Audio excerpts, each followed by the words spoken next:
So here we are, 4 weeks into our journey. 4 weeks yesterday since we left. Oh no, since we left Northern Ireland.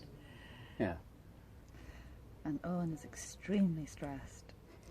as you can tell. I'm sure I look it. It's the 24th of September, and it's what temperature? Saturday, it's about 2:30, I think, in the afternoon, and it's about 25 degrees. And it's Pretty very blissful. lovely. We're we're staying on a campsite down by the beach in the southwest of France, a lovely place called Moliette. And the beach about less than 5 minutes walk that direction. Gorgeous surf beach which goes the whole way down towards Spain and the whole way up towards Bordeaux, Arcachon, in that direction. And we've been here for, when we checked in, the woman asked how many nights we wanted to stay. I think we said 1 or maybe 2. We said 1 or maybe more, yeah. And that was Monday. Today is Saturday. So maybe more. And then we said, how do we pay? She said, it's okay, you can pay when you leave, which was kind of lovely. So we just stayed. Yeah, we did. So yeah, kind of getting very used to non-doing, which is, I suppose, the opposite of what most people watching this experience. We experience a lot of doing in the Western world, I think. A lot of doing. Not just in the Western world, but I think for me, I was saying to Jenny that I think I'm kind of arriving at a place within myself where I've kind of worked through that kind of propensity, great word that Pema Chodron, brilliant Buddhist teacher, uses, that propensity I have to kind of be doing something. And then if I'm not in some way productive, that there's something wrong. And I think for a lot of us it's kind of like or certainly my sense of self-worth sometimes has been tied up in doing. Because the first question people ask when they meet you is, well, what do you do? You know, the answer now is, feck all. Which translates as very little if you're not Irish. Feck all means very little. Actually, in our new life, people don't ask that. They don't really know. What do they ask? Because we've had several different neighbours coming and going here in the campsite. Well, you've So got they to find a ask where you're common language first of all. So where are you from? That's the first question. What Yeah. nationality are you? Where are you from? Yeah, So it's not what do you do. true.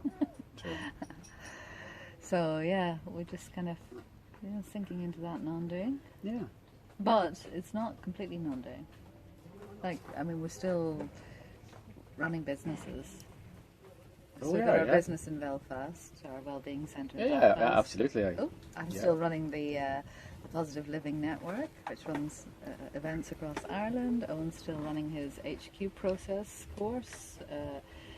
So we've just got into this lovely way of just getting up in the morning and going online for however long we need to, but usually no more than a couple of hours.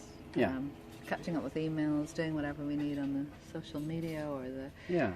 correspondence, and the actual day-to-day running of the businesses, and then Yeah, I mean, there is doing, but I think for me, what I'm realizing is it's now coming from a different place, where it's not a I have to do, it's not I ought to do, I should do.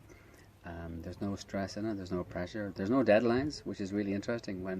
My diary at the moment is very blank for the next 4 months until January. It's very blank, and it's fascinating when you don't have things to do and deadlines and all of that. Just the lack of pressure is quite astounding. I can really feel it in my body. I can really feel my body almost going into a very kind of deep repair mode. That's the way it feels, that my body is really enjoying this time out for it. And of course, because we're near the beach, we do a little bit of swimming. Jenny does more than me. We played table tennis this morning in the sunshine. We cycled about 15 kilometres, I think, yesterday. I do the odd run. So the body is really enjoying it. Yeah, it's lovely. It's great just to get out and to be able to enjoy the outdoors and not have to wear 10 layers before you actually even walk out the door. It's so nice. Yeah, so our bodies are very, very relaxed. And yeah, same for me. I mean, I just find it took me a few weeks, I think, but now I've just kind of dropped into a different place of being within myself, and yeah, it's pretty blissful. And the thing is, it feels, or it probably sounds when you're watching this, it probably sounds as if, oh well, that's fine, they're on holiday. But the point is, we're not on holiday. We're on life. This is Which this is equals our holiday. life. This is our life, and this actually, interestingly, could be our life if we chose to. I mean, we could decide, okay, we're not going to buy a house in France, and we're just going to live in the motorhome. We might even upgrade the motorhome. You should see some of the ones around here. The neighbours, we've got motorhome envy with some of the neighbours. Yeah, motorhome boot envy. Big boots, some of them. But no, we even have heating in the motorhome. Mirabelle, by the way, is her name. So yeah, we could do that. But I think for me, when you kind of set this up, Jenny, and you called this series Travelling Light, we were talking a lot about kind of possessions, but I realised that what's happening for me is I am travelling very lightly now through life, and that means there's very little past being carried forward. You know, that dilemma that we all have in terms of carrying our past, our baggage with us, literally, you know, in our minds, but also in our emotions and in our bodies. And I realise that I'm travelling very light at the moment, and that's a pretty cool feeling, you know, that every moment is, you know, maybe fresher than it was before. And you know, the whole idea of travelling without your past is that when you meet somebody, anybody, it's like you're meeting them for the first time. You imagine what that's like when you meet somebody that maybe you had a big grudge against or resentment against, or you couldn't stand them. Imagine you met them without your past. It's like, that's really travelling light. Yeah, so no excess baggage at all on this trip. Yeah, a little bit in the belly, but I'm working on that. Just a tiny bit. But yeah, so that's kind of where we are at the moment. Yeah, we're just very, very relaxed. We're very easy. We're realizing, this is, you know, this what we're living right now is a result of the choices that we've made, and they weren't easy choices. You know, No, they I weren't. mean, you know, to actually sort of say, no, okay, we're going to do it. You know, so many people talk about changing their lives, and so many people talk about. Or what we found with ourselves was, I mean, we've spent the last few years since we moved to County Down moaning about the weather, you know, and then finally there came this point, it was like, Jesus, I'm so bored of listening to myself moaning about the weather in County Down. Just do something about it. You were bored listening to me too. I was very bored, really bored listening to you about About the weather. But, you know, just do something. I mean, Nike has that great phrase, just do it, you know, so, you know, it's, I mean, it is a manifestation of the dreams that It is. I didn't think we thought to a huge extent we probably thought weren't possible, or that it wouldn't have been. I mean, didn't really cross my mind that living this way was actually really possible for me.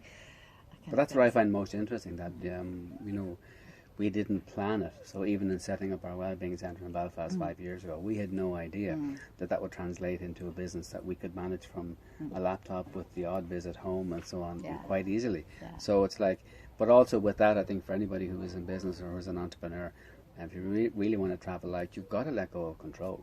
And I think we both feel very surrendered. You know, I know it's a very spiritual word, but we do feel very surrendered and really trusting. And you know, with that, like, everything is just flowing very easily. And yes, Jenny's right. It takes a lot of looking at your own edges, your own need to control, and to grasp and kind of be involved in everything. And when you move away from that need, it's like, oh, the universe has it handled, you know, or has your back. Yeah, it's pretty cool. That's pretty cool. Well, it's pretty warm actually. It's pretty hot, so I think it might be siesta time for Jenny. It's been a tough morning. You know, yoga. What else? Yoga, table tennis. A few other nice things. Feel the nice things, yeah. Croissants. Somebody went down to the shop and Somebody bought croissants for breakfast. Somebody cycled all the way to He got the extra shops. brownie points this morning. So I hope this uplifts and inspires in some way, and makes you question yourself, and you know, what is it you're moaning about a lot, and that's what you don't want. So just ask yourself the question: what do I want instead? This is what I wanted, to be sitting out at the end of September and in it being too hot, and go down for a swim in a couple of hours once it cools down a little bit, and you know, that's it. That's right, and then just open up to the possibility that, you know, it is possible. Most people say, oh yeah, I know what I don't want, and then yeah, sure, I kind of know what I want, but it's not going to happen for me. Well, that's just another belief. So just to open into the possibility and play with that for a while, because I think that's what we do. We kind of play a lot with life now, and it seems to reward us. So yeah. Somebody not too far away from me wrote a Enjoy. really good book last year called The Possibility Exists. Oh, Worth yeah, checking out on Amazon. That was me, yeah. And it really has influenced both our lives. That phrase has influenced both our lives hugely. The possibility exists. So, à bientôt. À bientôt. À la prochaine. À la prochaine. À Ciao. plus tard.